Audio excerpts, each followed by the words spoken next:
It's the pre-match press conference ahead of Coventry Sphinx's trip to Shepshed Dynamo. We're here with joint first team manager John Woodward. Woody, first things first, the Sphinx Army have all been concerned about John Woodward after the skipper was stretchered off on Saturday. Is there any further update on his condition?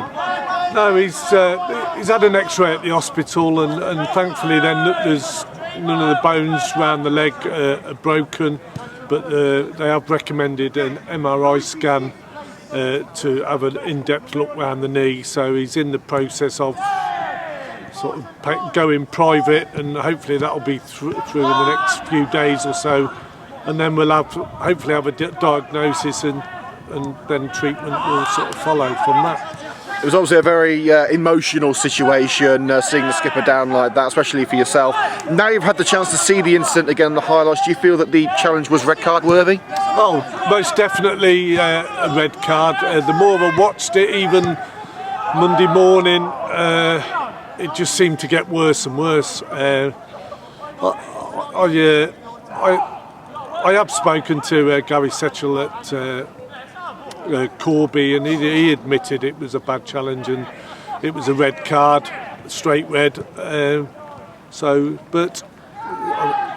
I'm not sure that can change. You know, the referee obviously gave 2 yellow cards. Well, with Cal out of action for a while, the armband will be worn by Vice Captain Lewis Guest. With the captain out, how important is it to have a good deputy waiting in the wings to take the reins? Yeah, they've always been close, captain, vice captain. So Guesty took on the mantle quite a bit last season and this season when Cal was injured this year. So yeah, that isn't a problem. At the end of the day, should have 11 captains out there. Well, a player ready to challenge for the vacant midfield spot is new recruit Alex Locke, a player you've long admired at Rugby Town. With the injury to Callum, would you say his arrival comes at a perfect time? Well, yeah, of course it does. Yeah, it's in hindsight, it has come at a perfect time. Long admirer of Alex. He obviously had problems getting out of his contract at Rugby, but finally. The straw that broke the camel's back a couple of weeks ago, and they've honoured his request to get out of the contract, and so thankfully he's sort of joined us, and it'll sort of bolster our midfield after losing Callum. We saw on Saturday how much the lads wanted to take a share of the spoils against Corby for Woody. Is that same motivation there for the Shepshed game this weekend? I'd certainly like to think so. Yeah.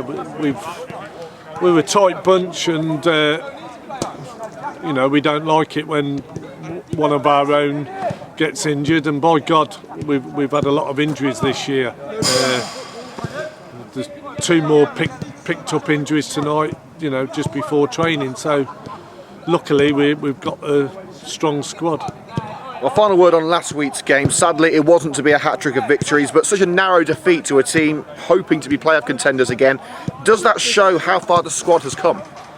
You'd like to think so. I mean, if you look back, Corby 1-0, Bedworth 1-0, Sporting Cowser 1-0, all sides that are in the top 6 or so and challenging for playoff places. So.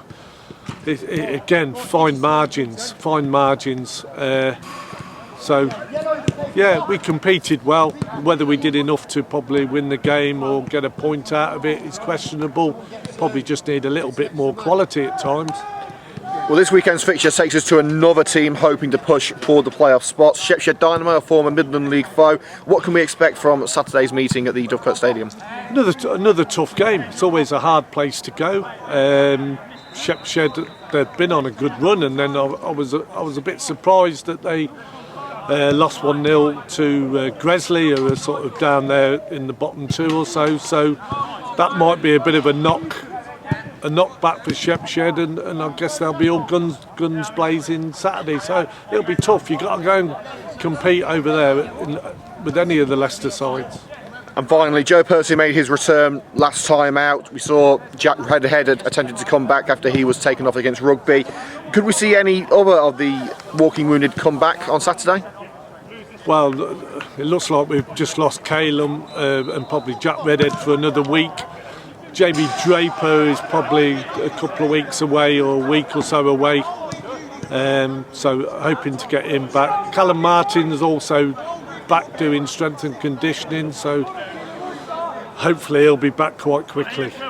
Well, we'll certainly get the lads back, and it's going to be a really interesting few months ahead, and starting of course against Shepshed. John, thanks for your time. Thank you very much, Liam.